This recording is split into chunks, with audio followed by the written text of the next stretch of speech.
my screen so that we can begin. My name is Tiffany Neal, and I am the Deputy Superintendent of Curriculum and Instruction at the State Department of Education. Such a pleasure to meet everyone today. The session you're joining us for is around a discussion for elementary distance learning in particular, and we do want today's session to be very interactive in that we're going to ask you to share some of your thoughts on some of the questions that will prompt us as we are sharing ideas and learning and growing from one another today.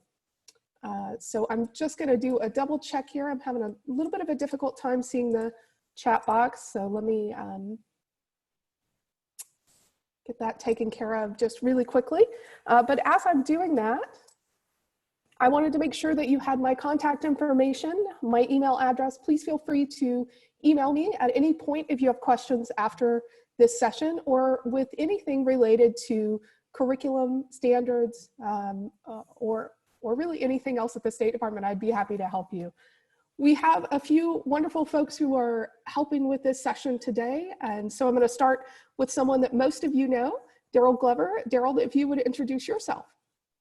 Yes, Darryl Glover again. I'm the Assistant Director at COSA, longtime school administrator and teacher, and glad to be a part of this.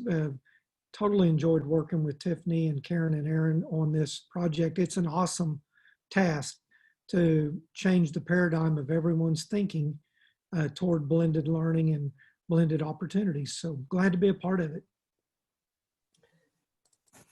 Thank you. And then I believe you all know Karen very well, our Director of Education Technology and Computer Science. There she is. Okay, Karen, if you'd like to introduce yourself.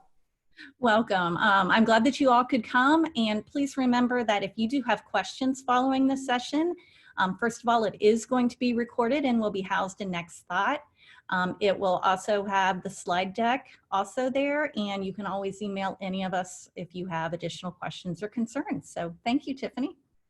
Thank you, Karen. And if you would do us a favor and add a link to the slide deck in our chat box, that would be very helpful. So if you are a bit new to Zoom, we just wanted to give you a little bit of support with navigating all of the Zoom structures we'll be using today to collaborate and share ideas. So if you're looking at your tile screen with your image on it, you'll notice at the bottom of that tile screen that there are a couple of images there. One, it looks like two people, and if you click on that particular icon, it will allow you to see all of the folks that are in our session together today, but you'll also see this very helpful prompt screen that allows you to raise your hand so that we may see if you have a question. If you're in agreement with what other people say, you can click the yes button or the clap button and let us know how you're feeling about some of what's being shared. Or if you want to let us know to go slower or perhaps go faster, you can use that as well in the participant area. You can also, in the participant area, change your name. If right now your screen might say your school name or someone else's name, you can change your name there with rename.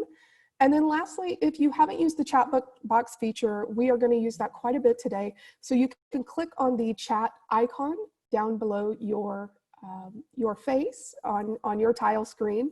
And when you click on that chat box, it should pop up the chat box area for you. And what you should be seeing right now is a link that Karen shared, which is a link to our slide deck today. So we hope that you'll utilize the chat feature today, as we will depend on some of your responses to continue to move forward in our discussion with our session today. So we want to start by getting used to the chat feature, and we want to start by having you introduce yourselves in the chat box and share one thing that you've been inspired by in the last week. I provided an example of what I would put in the chat box here. Sorry about that.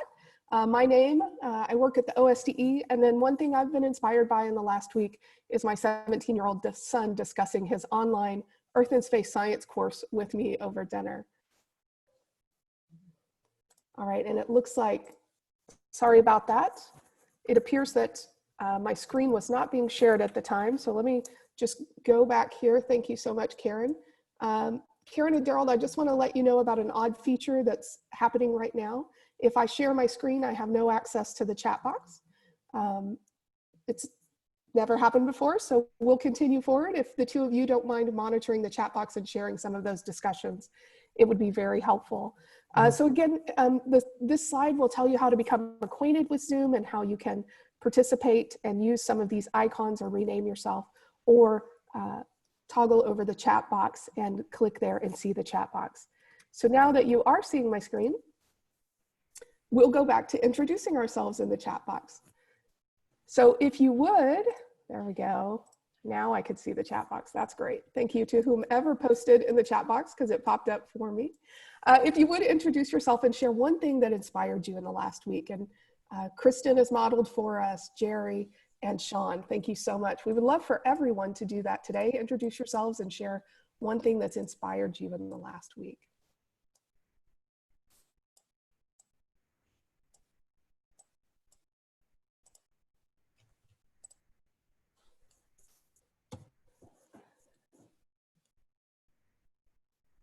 We see a lot of things that folks are inspired by this week are the ability or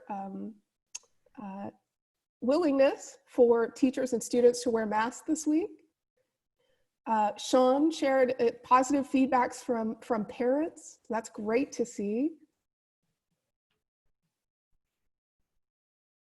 Todd sharing stories of inspiration regarding Chadwick Boseman.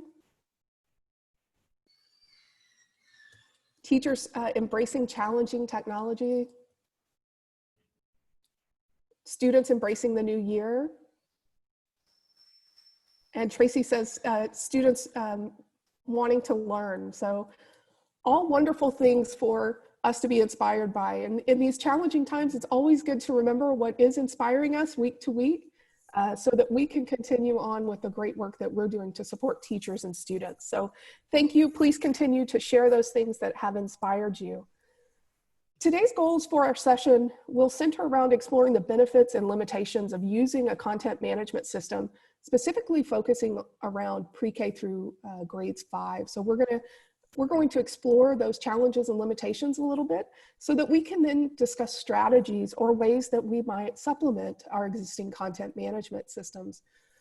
I believe that our network of learning group, as Erin has relayed to me, is really focused on school districts that have some level of virtual school in place or have had that in place. Maybe for secondary, and this is the first time you're moving to elementary, that could be true. So today's session will provide us an opportunity to think about those existing structures or those new structures that you have in utilizing a content management system. And again, ways that we may work together to supplement what's provided through the content management system to address the needs of our youngest learners. So we are going to do a lot of discussing in the chat box. And as I mentioned, Karen and Darryl will help raise some of your thoughts and ideas so that we can talk about those as a group.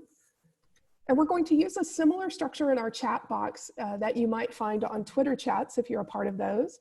So we have our first question here that we would love for you to respond in the chat box to. And the question is, what are the benefits of utilizing a content management system for students in pre-K through 5? And if you would, answer in the chat box with A1 and then your answer, and we'll know that you are referring to this specific question in your response. So what, in your mind, are the benefits for both students, families, and teachers with the use of a content management system? Keeping in mind a content management system would provide the content at each grade level that allows students to progress through that content independently or with the support of caregivers. So how are content management systems useful in that pre-K through 5 grade level for, again, either teachers, students, or caregivers? If you'll share some of your thoughts.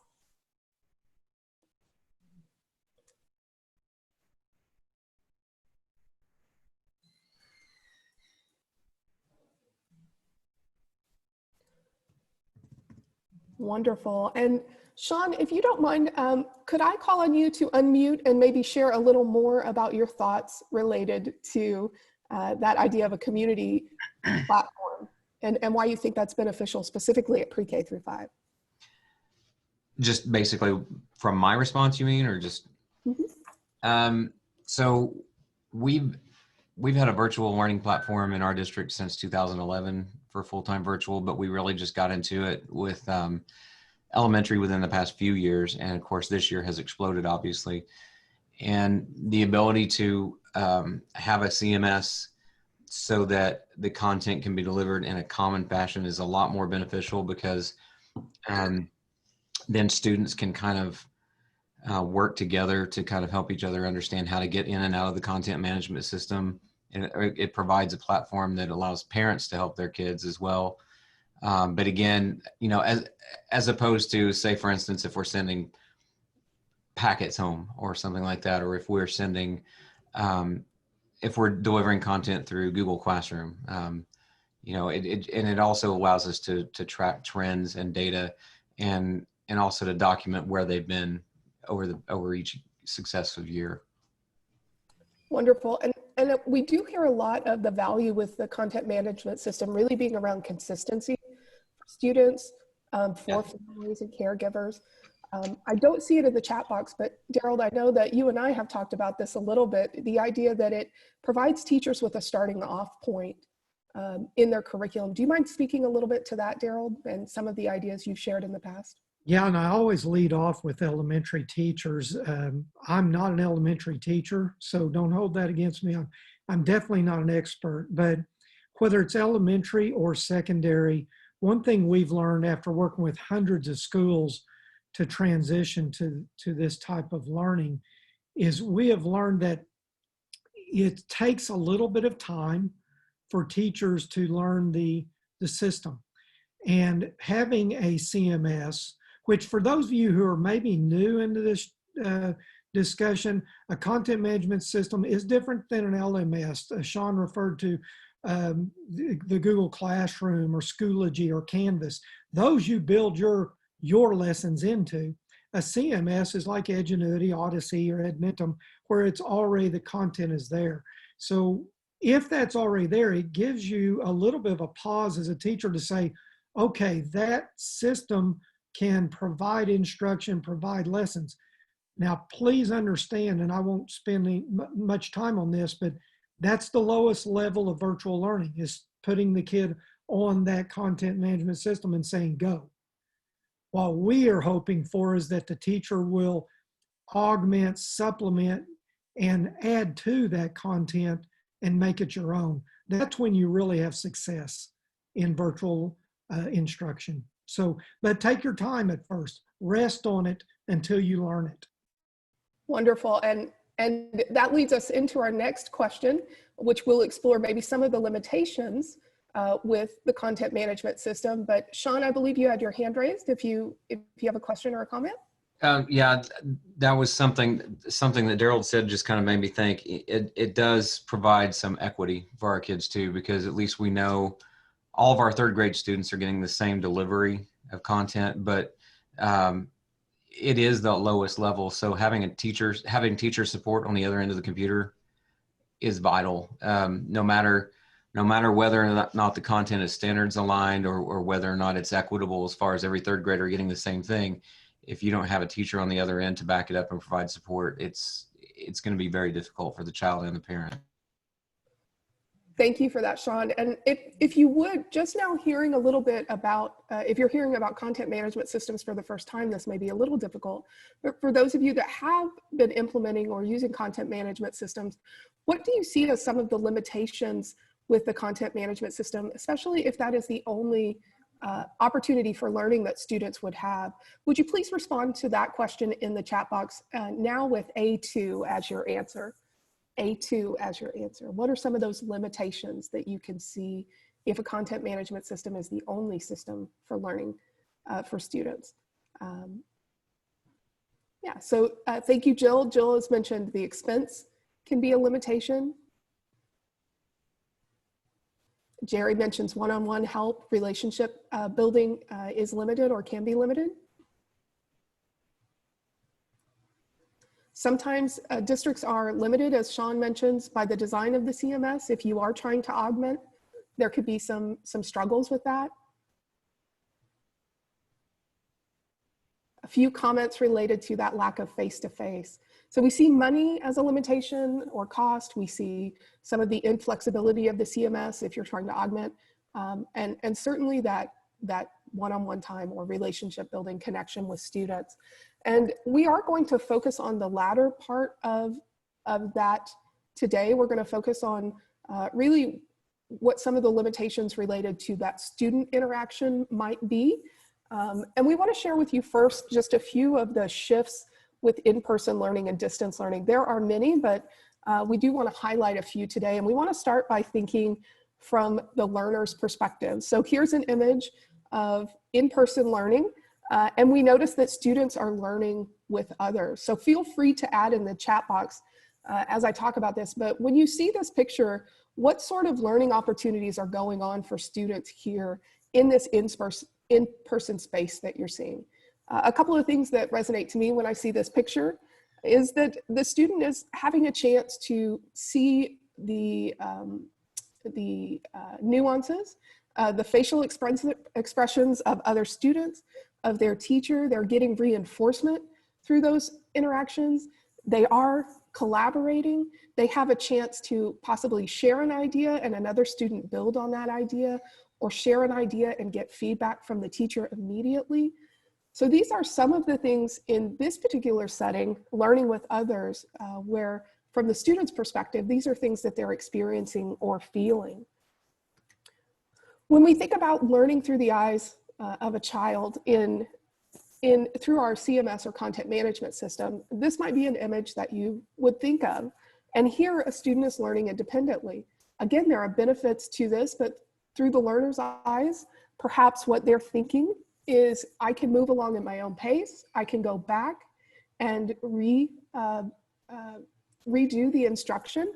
But maybe some of the other things that they're wondering are, am I on the right track? Am I thinking about this correctly? They're not necessarily getting that immediate feedback or hearing what other students are thinking about to build their own understanding.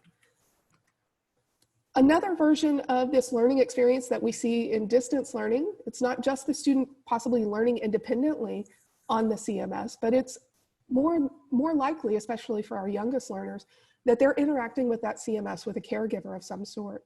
So here, through the eyes of a learner, they might have a loved one or other caregiver who is supporting them as they're walking through the learning. And it does afford some opportunity for collaboration.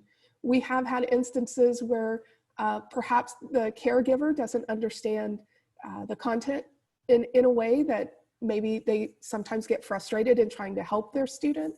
We also see through the eyes of a learner, perhaps, that the way that the caregiver may be explaining something may be different than the CMS or even the way the teacher did in the classroom. So I think it's helpful for us to think through the eyes of the learner in each of these situations and think about what is the student benefiting from, what are they experiencing in those different scenarios, and what do we wish they were benefiting from in those experiences that we can somehow supplement or augment in other ways beyond the CMS. A few weeks ago, the Office of Curriculum and Instruction at the State Department of Education put out some guidance documents related to return to learn, planning for instruction. And I'll share all of those resources at the end of our session today, but I wanted to give you a glimpse of a chart that's placed in the pre-KK and grades 1 and 2 guidance documents that gives us a sort of an image of these differences between in-person learning and distance learning, especially for our youngest kiddos. So we do know that in many ways, in person, there's a commonly defined schedule, but distance learning, the schedules oftentimes are dependent on the families and the family needs. We see teacher facilitated instruction and in-person, and we see teacher directed or caregiver facilitated instruction in conjunction sometimes with a content management system. In the in-person learning, we have common daily class periods, but in the distance learning, we have opportunities for regular synchronous check-ins, and we're going to talk more about that today. In the in-person learning, we see a lot of time spent around building community and students interacting with one another. And in classroom community in the distance learning setting, that can be a little more difficult, but can happen through intentional efforts by the teacher. So as we've had a chance to think about maybe some of the ways that students may be experiencing learning through a distance learning setting, specifically with their content management system, I'd love to hear from you all. What are ways in which it might be important to supplement the existing content management system? And what I mean by this is, what are ideas that you're already having about ways that teachers can add to the learning experience students might have with content management systems? Do you have things that you're already putting in place or that you're thinking about putting in place that might more fully serve that elementary student in their learning experience this year? And if you'll share those with an A3, that'll help us keep track, because we will be sharing some of the notes today.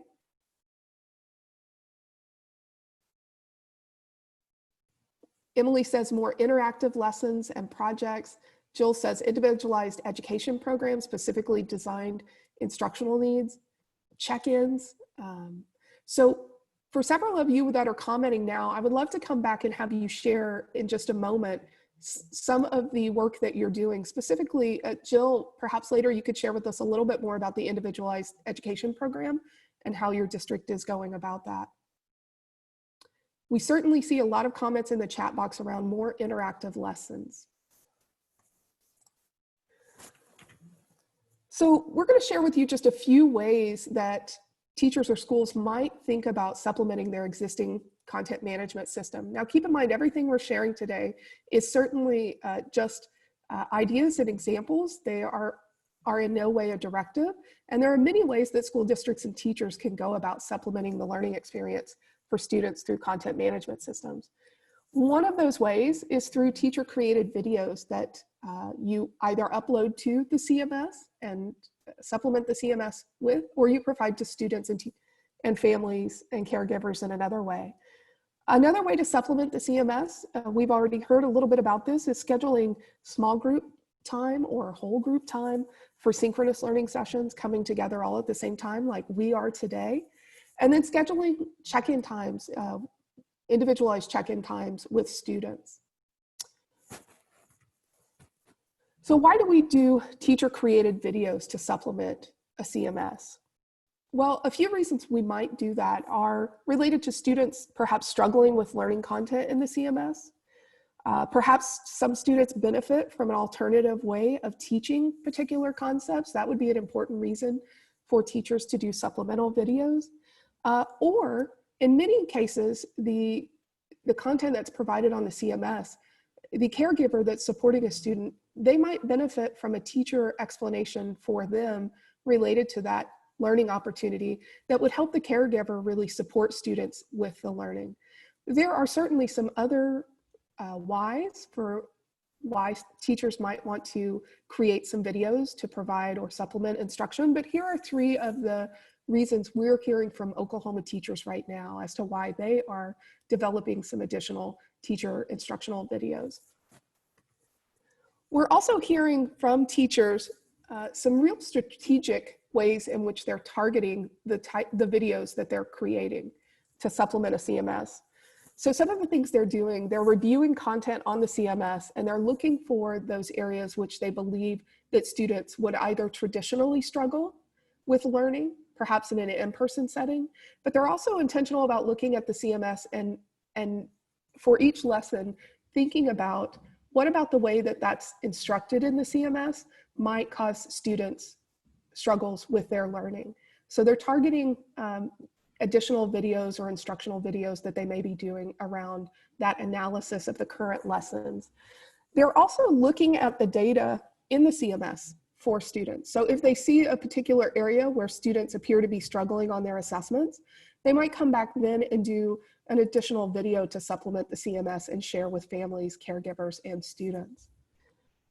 The key is they're developing short videos with teacher explanations for the families and caregivers and students that are targeted around these skills that students may be struggling with. And that's a real key to success, I think, with supplementing the CMS with instructional videos. It can become overwhelming for a teacher to think about doing a video for every lesson or every component of a lesson. So these are ways they can be strategic about the videos that they may be supplementing the CMS with. And Sean, I see your hand raised. Nope, it's just not back down yet. Okay, great. If I can jump in too on Yeah, this. Having experience, we had virtual instruction for several years at the school I was at. Two points. One of them is we had the video direct instruction on the CMS, and we almost never got positive feedback from kids on those. Not that the content was bad, it just wasn't their teacher. Every time we had a teacher record their lesson, we got positive feedback from the kids and the parents. They liked seeing their own teacher. And one of my master teachers that did it the best, she learned it didn't matter. You didn't have to have a professional video. She literally would just hit record, and it didn't matter if people interrupted her class, and she recorded her presentation to her traditional kids. And then that went to the virtual kids as well. So that's just a suggestion. You don't have to make it professional. Kids are used to those interruptions, and it looks like normal class, and they feel very comfortable with it. Wonderful. And if you aren't able to see the chat box, I did want to point out that Karen mentioned a good rule of thumb when it comes to the videos. So certainly have teachers be cognizant of the link. Recordings of videos 3 to 5 minutes would be preferable, of course, to 30 or 45 minutes. So yes, those short videos are much better for students. And we're going to talk a little bit in a moment about some good rules of thumb for students and their attention span level with digital content in just a moment. So thank you, Darryl, and thank you for Karen for those comments. Great. And Jill mentioned in some CMS systems, the background of the system will be cognizant of student data and may trigger additional supplemental instruction for students. So that's a good thing to be aware of in your own content management system. So another way that schools or teachers might supplement a CMS is through the small group sessions. The why might seem a little obvious from our discussions today, but we'll talk about that just a moment. And again, I'm sure there are additional whys as to the importance of doing small group sessions. So what we know to be true for all students, but particularly for our early grade levels, is that learning is a very social activity. In a similar way today, we, Darryl, Karen, and I could have sent you the slide deck today and had you walk through the slide deck yourselves, but being able to see other learners in the space, being able to ask questions in real time or share ideas in real time, that's what we know to be true about deep learning, is that students will hear ideas, they may have questions or struggles with their thinking, and being able to ask for clarification or assistance in real time is extremely helpful for deep learning. We also know that it's true that in all of our disciplinary standards, if you were to look at those, English, mathematics, science, social studies, and beyond, there are components of those standards that really require that social aspect of learning, speaking and listening, mathematical discourse, students sharing observations and explanations for things they see in the world around them in science. So it's not only true that learning is social, but in our standards, many of the disciplines have those standards or objectives that include students having discourse with one another or with someone else, like a caregiver and an adult. So in those ways, the small group sessions become extremely valuable.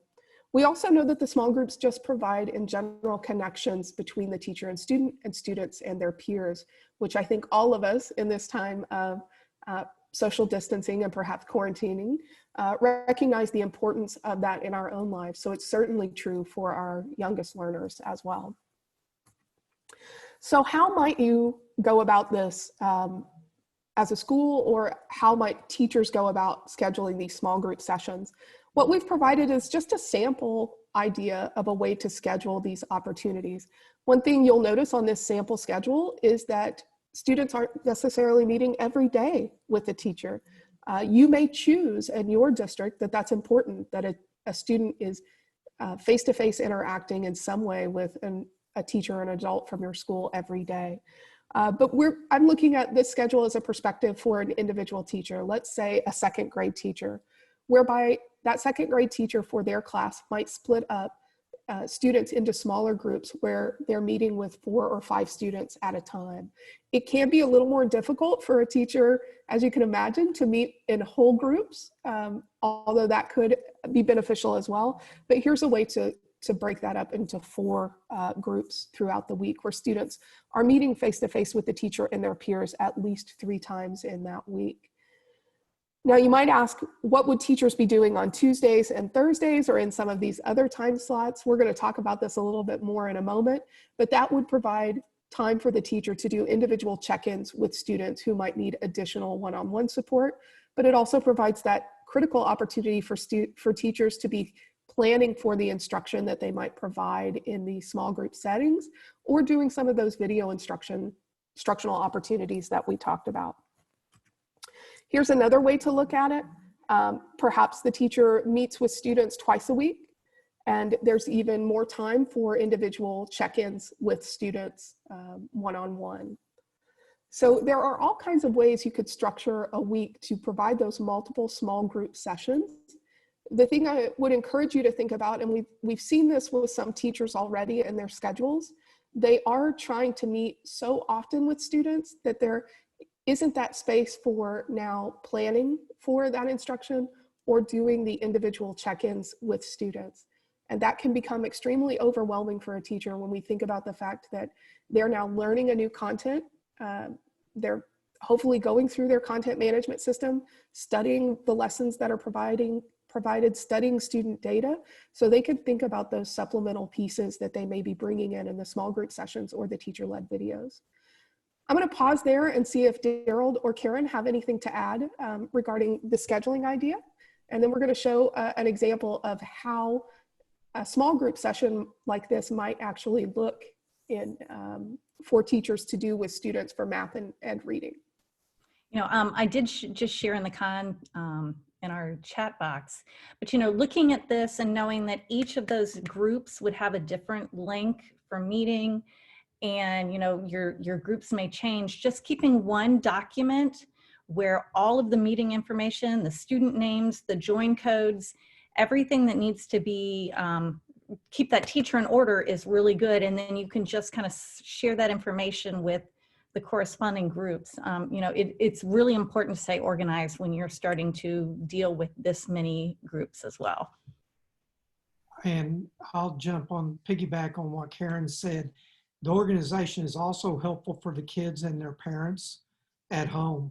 One of the things that we have learned that is kind of a best practice we're seeing is teachers developing a weekly learning plan that they send to the parent and the child, let's say on Friday before the next week, and it shows the flow of the week and the workload they expect. It's a great communication tool. People think virtual is all about flexibility. That may be true if they're truly kids intended to be in virtual, but we've got a whole lot of kids, and the vast majority need a lot of structure. And I think the more structure they see, the better it is for the kids. However, if you send a learning plan in advance, that gives the parent the flexibility to notify you if something conflicts, and you can always record and that they can watch on their own time. So it does give them flexibility, but you're still providing structure that the student needs through the learning plan weekly. The learning plan also can help you with attendance, because you could put attendance expectations in as well. Right. And thank you, Jerry, for pointing out that especially for our youngest learners, that structure is very, very important. And again, that's why we recommend, and we're seeing success with teachers who are doing more of those small group interactions with the youngest learners rather than that whole group. So please keep the comments coming in the chat. And if you have questions or ideas as we're talking through some of this, we would love to hear those thoughts from you, because you're on the ground making some of this work as well.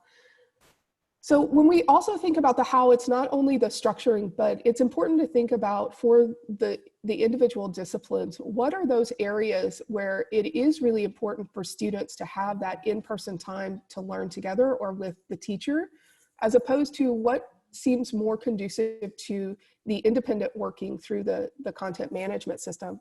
In part of our guidance around foundational literacy that we released a couple of weeks ago, and that is linked in this slide, this particular slide, one of the things we showcase is when you think about that reading instruction for pre-K through 3 in particular, all of the different components of reading instruction that are vital to students becoming proficient.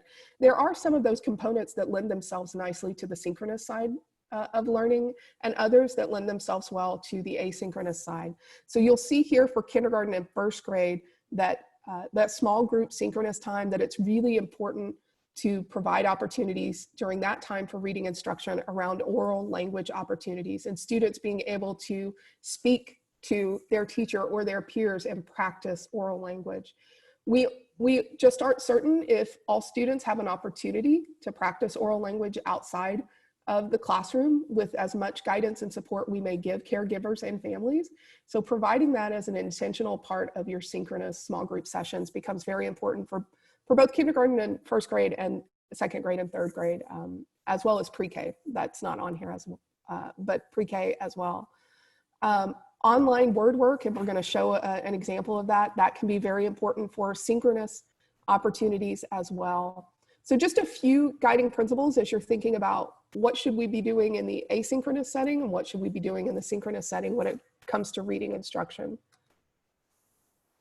So here's an example from one of our reading teachers of how a teacher might think about, if they're teaching specific concepts for reading instruction, how they might split up what they do, what students do independently, and then what students do when they come together. So independently through asynchronous learning and a CMS, perhaps a student in kindergarten is getting instruction about letters and letter sounds. For example, the letter B makes this sound. The CMS might prompt them to practice making that sound and show them pictures of objects that start with that letter sound. However, when a teacher holds some of those small group sessions, that's the time to have students really speak or practicing spoken word and oral language. So the teacher might ask the students to bring their favorite book or toy, or even if they have a pet, to bring that to showcase on the screen with the 4 or 5 other peers and the teacher, and share 2 complete sentences about that object. And the teacher would be looking for those B sounds when students are talking to reiterate that concept. So that's an example of how you might split up the asynchronous and synchronous learning opportunities and really leverage that content management system and leverage that small group time well. If we're talking about a math example in that same way, here's a 3rd grade math example. Perhaps in the CMS, students might be learning through the CMS different ways in which to do multiplication. Students might practice those different ways, but when you come together for the small group discussions, the teacher could prompt the students to share the models or the ways of doing multiplication that made the most sense to them, where the student is explaining to their peers and explaining to the teacher. That way other students are hearing those ideas, and maybe a way of modeling multiplication that didn't make sense to them in the content management system now makes sense because they've heard from their peers, or the teacher's reinforcing some of those ideas in that synchronous session. So that's just an example of how those small group sessions can be coupled with what's happening in the content management sessions to really support student learning. Here's a little bit of guidance around how much time you may want to think about per age level with students in their small group sessions. We understand this is a pretty large range when you think about somewhere between 2 and 5 minutes times the year of their age. But really those longer times, like the 20-minute time for 4-year-olds, that's really dependent on the way the teacher structures that session and whether there's true engagement with students. That's what will hold their attention for that time. But even the best engagement efforts by a teacher for 4-year-olds, 20 minutes is really that max that you want to go with. We would also highly recommend, from hearing from teachers in the field, that teachers doing those small group sessions, that they work to identify facilitators that can support those sessions. Here, Darryl and Karen are doing a great job of helping me, and they're giving me cues. You don't see it on your screen, but in the behind the scenes, I can see them prompting me to mention this, or to how much time we have left, or if someone seems disengaged. No, they haven't done that yet, I promise. But you could see how a facilitator might be extremely helpful, especially for our youngest students. So these could be other teachers that are strategic about pairing up together for the small group sessions, leveraging school librarians or paraprofessionals, but also there's an opportunity to leverage caregivers. One thing Darryl pointed out that I thought was really great when we were talking about this yesterday is if you do use a caregiver to support teachers with the facilitation of some of these small group sessions, it's important to, one, make sure they are really well trained on the system that you're using for the synchronous learning sessions, but also to go over FERPA and any school policies as it would pertain to that in-person online learning with students. Synchronous check-ins, we're just going to hit upon this briefly, but this is the idea that the teacher should have time one-on-one with students. Again, this is not new to anyone on the call today, but those in-person sessions provide support for students receiving special services, our special education, students identified as receiving special education services or English learning services, intervention support for students that are identified for those, but also support for acceleration for students. We don't want to forget about our students that may need some support in going beyond where they're at with their CMS. Creating connections between teachers and students and checking on students and caregivers and really their social emotional health. Those are all opportunities for or reasons why the in-person check-ins are so important. Again, with that previous schedule that we saw for small groups, we now see all of these opportunities for individual check-in times. With the second model that we showed with small groups, now you can see some other opportunities for check-in times. Again, keeping in mind that teachers still want to provide time to plan for and prepare for these in-person learning opportunities, either small group sessions or check-in times. So how to best leverage the synchronous check-in sessions? Teachers are probably going to feel more comfortable with the one-on-one sessions. They would use some of those traditional strategies that they use for one-on-one work with students in the classroom. They're now just doing it in a virtual setting. It's not as important now to have a facilitator. The teacher can really do this one-on-one with students. But it would be important for the teacher to leverage this time to maybe gather additional data from students. And what I mean by that is students may be responding to things in the CMS and showcasing that they're not progressing. But in this one-on-one check-in time, the teacher might be able to ask questions or look at student artifacts and really have discourse with the student. And they might find out, one, that the student actually does have a sound understanding or is progressing, but maybe there's something with the CMS and the way the CMS is asking questions that, you know, they may be struggling with. There are also opportunities in this one-on-one check-in sessions for teachers to learn more about the individual students' challenges and successes. And we know that that's very important when helping our elementary students in particular progress in their learning. So our Return to Learn guidance that was released a couple of weeks ago, you can access it here. You'll see all of the documents right now that we have available. We do have a school librarian document that should be published later today, which showcases how school librarians can support learning during this time. But I would point you, if you're on our session today for elementary, I would point you to the foundational literacy document, pre-KK, grades 1 and 2, grades 3 and 5. In some of these documents, you'll see sample day schedules, or at least those important components of a traditional in-person setting, and then how you could provide those components in that virtual way. We do have a little bit of time left, and what we would really like to hear from you all are some of the takeaways that you feel like you may have gained from this session so far today, or what are additional ideas that we didn't share that you think it's important for other people on the call today to really think about as they're supporting students learning in the elementary level through virtual schooling and with the CMS. If you would please, in the chat box, just share some of your takeaways. And I think, Karen, we have a little time if anyone also wants to unmute and share verbally. Is that correct? So you have a couple of ways to share your thoughts. And we are going to capture those in the slide deck as well. We're going to add those in. But if anyone is willing maybe to unmute and vocalize some of their takeaways, that would be helpful for us as well.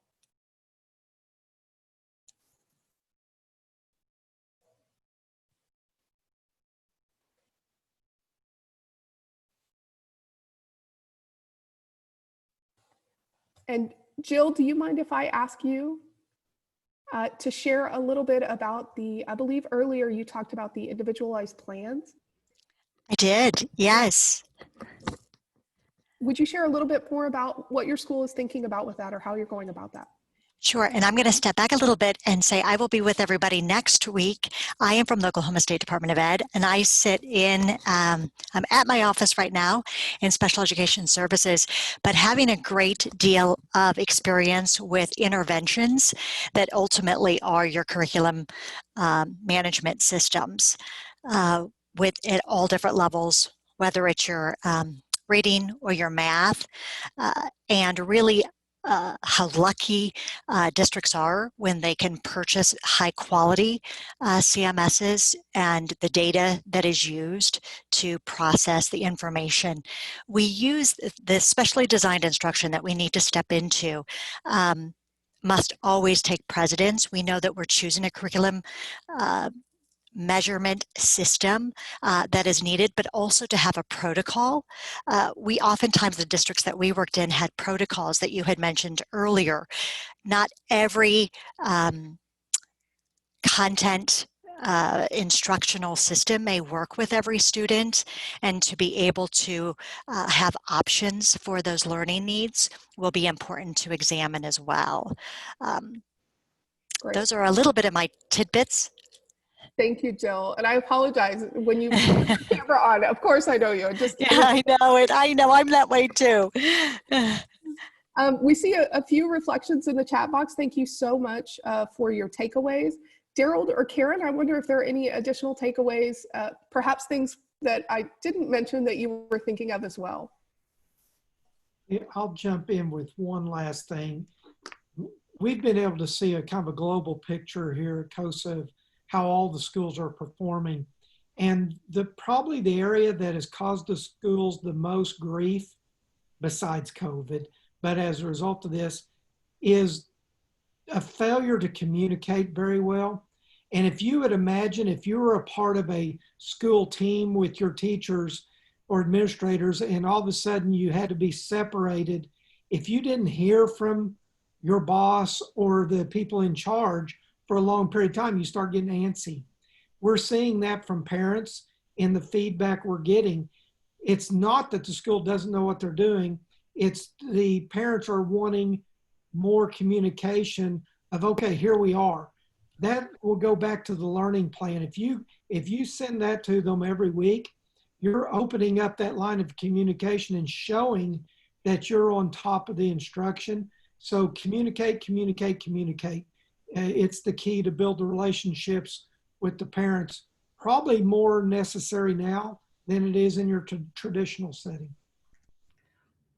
And I'd like to add, I know sometimes we're thinking about individual students, which is where we need to be centered, but also kind of think about it from the family perspective, that if you have a kindergartner and a first grader and maybe a third grader all within your family, try and make sure that there is some consistency and platforms used and tools used so that our parents or caregivers and the family support system is able to learn one or two tools that they can use consistently without errors, because I think that will be, very critical to having the support you want from your home. And I just want to say, we are learning from some of the work that teachers were doing last year and some of the work from schools and teachers who have been in session and doing virtual learning for the last few weeks in our elementary schools. But the reality is this network is designed to help us all sort of function in a continuous improvement model. So I love what Darryl always reminds us of, that you have to go slow to go fast, right? So if you see some of these ideas here and you think it's worth incorporating with teachers in your school to supplement the CMS, remind your teachers, let's try out a little bit, let's go slow so that we can get really good at this, and then we can start implementing some other things and move forward. We don't have to do everything all at once. And to tell you the truth, it's important for teachers just to become familiar with the CMS. So in these early weeks, it hasn't been necessarily as important to think about a teacher videoing themselves and providing that supplemental instruction. I'd say give them give them that sense that it's okay where we're at and we're going to work to improve throughout the year. And then just make sure you share those ideas on future network learning sessions and opportunities to come together. If you have different schedules that you're using that seem to be working well, I'm sure others would love to learn about that. So Karen, I think there are a few things that you wanted to wrap up with, and then I think we're going to stay on the line if people have additional questions they'd like to ask. Great. Tiffany, if you could forward like 2 slides. Yeah, let me just. Okay, there you go. Just to let you know, I know that many of you are attending several sessions, and once again, next week next session on the September 16th, we will definitely be having 2 topics. And so, invite other people from your district if you think that these topics would be good for them. And, email us questions or concerns that you have related to these topics so that we're able to better plan for those sessions. And then the next slide contains a link to a survey from today's session. As always, we want to ensure our sessions are meeting your needs. And so we would appreciate any feedback that you're able to share with us using the survey link. Once again, this slide deck is in Next Thought. If you are unable to access Next Thought and need guidance on that, please feel free to email me. And this session will be also posted within Next Thought so that other people from your school or district are able to access this as well. So thank you so much for joining us. We've appreciated this time with you to share a few ideas that are coming from the field so far. We are going to stay on in case you have questions that you'd prefer to ask in a smaller group setting. Thank you for all you're doing to make wonderful things happen for your students and the support you're providing your teachers. We are hearing those wonderful stories ourselves, so appreciate all you're doing. Thank you, everyone. Enjoy the rest of your week. Karen, do you see that question? Yes, there is some confusion. Next Thought and OK Edge is the exact same platform. I know that Aaron has been calling it Next Thought. So yes, this will be in the one platform that has 2 names sometimes.